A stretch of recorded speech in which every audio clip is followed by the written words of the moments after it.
बहुत बहुत ही दर्दनाक। बच्चा यहाँ पे बात कर रहा है, वेस्ट बंगाल वाली जो घटना हुई है बहुत दर्दनाक है बेटा। सोचो कहीं ना कहीं हम लोग के पढ़ाए हुए ही बच्चे हैं ये जो shameful for the country, shameful for each and every Indian। मतलब एक बच्ची है जो नीट की तैयारी करती है। पहले आप सोचो नीट की तैयारी अपने आप में कितनी डिफिकल्ट कि वो नीट की तैयारी करती है, पहले एमबीबीएस करने जाती है, 5-5.5 साल पूरा एमबीबीएस अपना खत्म करती है, फिर नीट पीजी की तैयारी करती है, फिर उसके बाद जूनियर रेजिडेंट बनती है।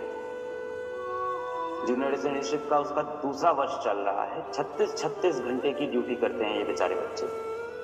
सभी डॉक्टर्स की जिंदगी ही ऐसी है। मैं कई बार बोलता हूँ कई लोग को बहुत ग्लैमराइजिंग प्रोफेशन लगता है, नहीं भाई बहुत डिफिकल्ट प्रोफेशन है। मैं हॉस्पिटल के अंदर बहुत समय रहा हूँ, मेरे पिताजी 1.5 साल हॉस्पिटल में एडमिट थे। इतनी डिफिकल्ट, इतनी जवाबदेही वाली ये जो पेशा है, नौकरी है, जो कह लो प्रोफेशन। 36 घंटे 48 घंटे लाखों के साथ बेचारे घूमते रहते हैं, बेड पे थोड़ा सा बैठते हो जाते हैं। इस बच्ची का भी वही केस है अगर आप ध्यान से देखो तो। मतलब जितना मैंने अभी तक न्यूज में देखा यही है कि उसने रात को 11 बजे अपनी मम्मी को कॉल किया कि मम्मी मैं यहाँ बढ़िया हूँ हॉस्पिटल में, ठीक है 36 घंटे से सोई नहीं हूँ, अभी फिर राउंड पे जा रही हूँ, अपने काम पे जा रही हूँ, आप सो जाओ मम्मी, पापा आप भी सो जाओ, सब सही है। माता पिता भी सोचे कि हाँ ठीक है हॉस्पिटल में है, दूसरों की जान बचा रही है, नेकी का काम कर रही है मेरी बेटी, सो गए। रात के 2 बजे कोई इंसान खाना खा रहा है हॉस्पिटल के अंदर। सोच रहे हैं मतलब अपने हॉस्टल भी नहीं जा पा रहे हैं वो। हम लोग तो बाहर कभी चले जाते हैं, बाहर खा लिया, कहीं कोई कैंटीन में खा रहा है, किसी की तो घर में मम्मी पापा खाना बना के दे रहे हैं, भाई रात के 9 बजे एकदम पूरी तली हुई एकदम प्लेट में, और रात को 2 बजे हॉस्पिटल में खाना खा रहे हैं, किसके बाद अभी फिर राउंड पे जाना है। और सोने के लिए वापस अपने हॉस्टल तक नहीं जा पाते ये बच्चे। इतनी टफ ये प्रोफेशन, इतना खराब डॉक्टर टू पेशेंट रेशियो है हमारे यहाँ, इतना प्रेशर है ऐसा हॉस्पिटल से। वो बच्ची सोचती है कि ठीक है राउंड ले रहे हैं, कहाँ लेट जाऊं मैं, यहाँ कहीं छोटा सा एक बेड है, थोड़ी देर के लिए कमर सीधी कर लूं, फिर काम करना है।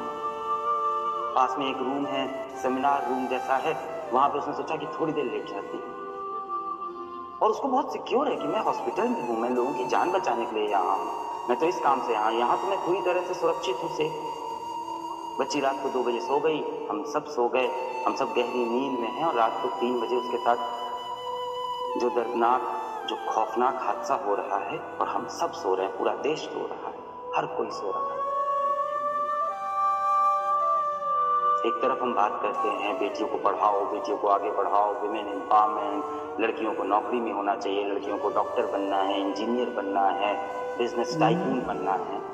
और एक तरफ एक बच्ची इतने स्ट्रगल के बाद 7-8 साल का ये पूरा स्ट्रगल हो जाता है, 11th क्लास से जोड़ो तो ये 10 साल का पूरा स्ट्रगल, इसके बाद वो एक जॉब पे जाती है जहाँ 36 घंटे की नौकरी है, जहाँ आप खाना खाने के लिए घर नहीं जा सकते, जहाँ आपको सोना है तो वहीं आसपास कहीं बिस्तर है, कहीं एक चेयर लगी है, उस पर बैठ के ऐसे सो रहा है बेचारा।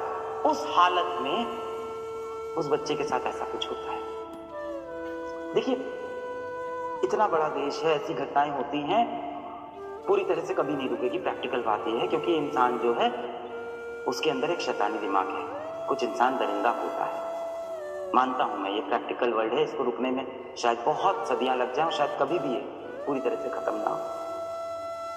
पर इसको कम करने का तरीका है कि जब भी ऐसी घटना हो उस पर तुरंत एक कठोर एक्शन तो लें, हम एक क्लियर मैसेज तो दें कि इस देश में ऐसे रेपिस्ट की कोई जगह है ही नहीं, एक ही सजा है, फांसी, इंस्टेंट, समय नहीं।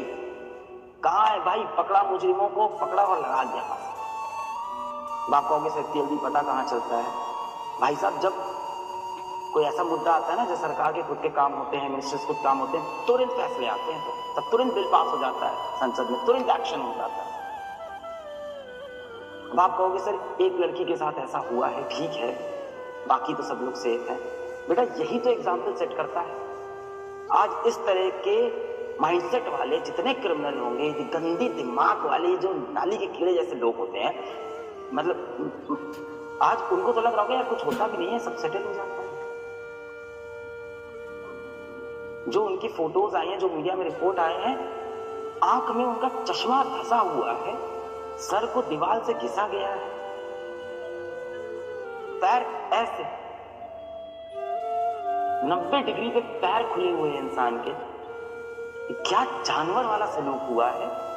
और इसके बाद, ये सब होने के बाद सुबह सुबह उनके माता पिता को हॉस्पिटल से कॉल जाता है कि आपकी बेटी की तबीयत बहुत खराब है, आप हॉस्पिटल आ जाए। क्योंकि अभी हॉस्पिटल का जो प्रशासन है उसको भी नहीं समझ में आ रहा है कि ये बात हम कैसे बताएं, कितनी बदनामी हो जाएगी, ना जाने कौन लोग इसमें इन्वॉल्व होंगे, उनका नाम आ जाएगा, पता नहीं अंदर क्या है, कितना घोटाला है, कितनी गड़बड़ी है इसके अंदर किसी को नहीं पता। माता पिता सुबह 7 बजे उठ रहे हैं, रात को 11 बजे बेटिया ने फोन करके कहा था कि पापा सो जाओ, मैं हॉस्पिटल में हूँ, जान बचा रही हूँ, लोगों की नेकी का काम कर रही हूँ। सुबह 7 बजे पिताजी माताजी उठते हैं, आपकी बेटी की तबीयत बहुत खराब है, जल्दी से हॉस्पिटल आ जाइए। आप हत्या कर ली, सुसाइड कर ली। ये दिखा रहे हैं कि लड़कियां कहीं ना कहीं मानसिक संतुलन सही नहीं, डिप्रेशन में थी। आज तो पोस्टमार्टम रिपोर्ट आ गई है, पूरा साफ है कि इसके अंदर रेप हो रखा है बच्ची का। पर पहले क्या एकदम मामले को दबा दो, क्या है, कुछ नहीं है, कुछ नहीं, सुसाइड हुआ है, डिप्रेशन में थी। हाँ ठीक है, वर्कलोड ज्यादा है, डिप्रेशन थी, सुसाइड कर। माता पिता जब हॉस्पिटल पहुंचते हैं तो उन्हें हॉस्पिटल के अंदर जाने ही नहीं दिया जाता। घंटा, 2 घंटा, 3 घंटा, 4 घंटा वो हॉस्पिटल के बाहर खड़े हैं, अपनी बेटी को नहीं देख पा रहे, अपनी मृत्यु बेटी को नहीं देख पा रहे, उसकी शक्ल नहीं देखने दे रहे। क्या हो रहा था अंदर इसमें, क्या हो रहा था? प्लानिंग चल रही थी कि कैसे संभाला जाएगा, कैसे इज्जत बचाएं हम हॉस्पिटल की, कैसे इज्जत बचाएं हम इस स्टेट की, कैसे इज्जत बचाएं हम सरकार की, कैसे इज्जत बचाएं इस पूरे सिस्टम की। बाहर एक बाप कह रहा है कि मेरी बेटी को देखने दो। किस तरह से लड़ झगड़ के जब बाप अंदर पहुंचता है तो अपनी बिटिया को बिना कपड़ों के कहीं पूरे शरीर पे कपड़ा नहीं देखता है, पूरी बॉडी चोटिल है, चोट के निशान, आंख फूटी हुई है, सर पे चोट है, पैर इस तरह से ऐसे खुले हुए। तब जाके कहीं हाँ एक्सेप्ट पता कि नहीं अच्छा सुसाइड नहीं है, हाँ तो पकड़ा गया। लेकिन मैं प्रैक्टिकल हूं, ये चीजें हर देश में है, होता है, दरिंदे लोग हैं, पर ऐसी घटना होने के बाद तुरंत एक्शन लेना पड़ेगा, एक एग्जाम्पल सेट करना पड़ेगा, एक उदाहरण देना पड़ेगा कि इस देश में ऐसे लोग की जगह नहीं है। ऐसे क्या, इसके आसपास सोचने वालों की, लड़कियों को उनके बिना इजाजत के हाथ लगाने वालों की भी इस देश में जगह नहीं है। हम लोग अपने कंपनी में जब काम करते हैं, कोई भी चोरी की घटना आ गई, कोई भी करप्शन की घटना आ गई, वो चाहे 500 रुपए की हो, 5 लाख की, मैं तुरंत बोलता हूँ स्ट्रिक्ट एक्शन लो, ताकि बाकी सब इस बात से डर जाए। जब भी ऐसा कुछ हो तो तुरंत एक्शन लो। यहाँ पे अब आपको ये नहीं सोचना है कि एक्शन लेने से क्या होगा, इसके पॉलिटिकल कनेक्शन कौन से हैं, इसके पास पैसा रुपया कौन सा है, क्या है, मैं तुरंत आप एक्शन। कोई एक्शन नहीं भाई साहब, सुसाइड है, दबा दो। जब पोस्टमार्टम रिपोर्ट आ रही है वो ये कह रही है कि आप लोग तो बेटा नीट के ही स्टूडेंट हो ना। अभी अपन देखो यही सब बात कर रहे थे कि 650 नंबर कैसे लाने हैं, कैसे एमबीबीएस। तो मुझे भी अब शर्म आती है बोलते हुए कि बेटा आप एमबीबीएस करने जाओ। आए दिन कुछ ना कुछ ऐसा हो रहा है। एक तो वहाँ पे वर्क कल्चर ऐसा है, ये प्रेशर में तो है ही डॉक्टर, काम तो ज़्यादा है ही। उसके बाद ये सब होता है, मैं कैसे बोलूँ 650 नंबर लेके आ बेटा जाओ, तो ये हो, इतनी मेहनत करने के बाद ये होगा तुम्हारे साथ। आप लोग तो नीट के एस्पिरेंट। जो सीमेन सैंपल मिला है वो पोस्टमार्टम में क्लियर दिखा रहा है कि 1 से ज्यादा लोग थे। अमाउंट ऑफ सीमेन, जितना सीमेन मिला है, जितना स्पर्म्स मिले हैं, जितना काउंट मिला है, जितना क्वांटिटी है, वो एक व्यक्ति का नहीं। उसके बाद क्या होता है, 24 घंटे के अंदर, क्योंकि मीडिया में हाईलाइट हो गया, तो एक व्यक्ति को पकड़ा जाता है। और कितनी आसानी है, पुलिस कहती है कि उसके कान का एयरपॉड, ब्लूटूथ एयरपॉड है, क्या है कि उसके कान का एक ब्लूटूथ डिवाइस वहां पे वो छूट गया था, उसको वो छोड़ के चला गया था। और वो व्यक्ति की भी आप डिटेल देखो, वो 4 बजे सुबह हॉस्पिटल पहुंचा है, 4 बजे के आसपास, 6 साढ़े 6 पे जाके अपने घर में सो गया और अपना ब्लूटूथ एयरपॉड वहां पे रख के चला गया कि हमें पकड़ लेना। और पुलिस ने पकड़ा भी कैसे कि ब्लूटूथ एयरपॉड उठाया और हॉस्पिटल के स्टाफ ने सबके ब्लूटूथ ऑन कराया, देखते हैं किसके फोन से मैच करेगा। व्यक्ति तभी पकड़ा जाता है, अपना गुनाह भी कबूल कर लेता है, कहता है हाँ मैं ही था। पोस्टमार्टम रिपोर्ट अब ये साफ दिखा रही है कि 1 से ज्यादा व्यक्ति थे, और ये कह रहा है मैं ही था, यानी यहाँ भी झूठ है। क्यों ये झूठ बोल रहा है, किसने इसको प्रलोभन दिया, पैसे का दिया, धमकी दिया, क्या दिया? ये तो कह रहा है मैं ही था, अकेले था, मैंने किया, मुझे सजा भी दे दो। अब ये मुद्दा सीबीआई पे चला गया है, पर अब सीबीआई पे जाते आते इतने सबूत मिटा दिए गए हैं। जब 3 घंटे तक पिताजी अंदर नहीं आ रहे हैं, पहले बोल रहे हैं आपकी बेटी की तबीयत खराब है, फिर बोल रहे हैं आपकी बेटी ने सुसाइड किया। जिस कॉलेज में ये हुआ है उस कॉलेज की प्रिंसिपल का बयान नहीं आया। हाई कोर्ट ने यही बोला कि भाई जिस कॉलेज में वो रखा है उस कॉलेज का जो हेड है, जो उस कॉलेज का डायरेक्टर है, जो उसका प्रिंसिपल है, उसका बयान नहीं। उस कॉलेज के प्रिंसिपल ने तुरंत रिजाइन कर दिया कि हम रिजाइन करते हैं, साहब इसको हटाओ यहाँ से। हर मुद्दे में यही होता है, टॉप पे जो होता है उसको रिजाइन करा दो। उसके बाद कहीं आसपास में उसने वापस ज्वाइन भी कर लिया। जो एक कल्प्रिट है, अपराधी है, उसके मोबाइल फोन से डिटेल निकल आएगी, लोकेशन निकल आएगी, नहीं आ रहा। अब सीबीआई के पास मुद्दा गया है, खींचेगा मुद्दा, चलता रहेगा। नहीं, बहुत अच्छा काम कर रहे हैं आप लोग, आवाज उठा रहे हैं। आपने ये बोला बैच के अंदर, मुझे बिल्कुल दुख नहीं है। कोई डिस्ट्रैक्शन नहीं, कोई टाइम, ये टाइम वेस्ट है। किस लिए कर रहे हैं सब पढ़ाई? ये टाइम वेस्ट है। नीट की तैयारी करके जाके ये सब वो बच्चों के साथ।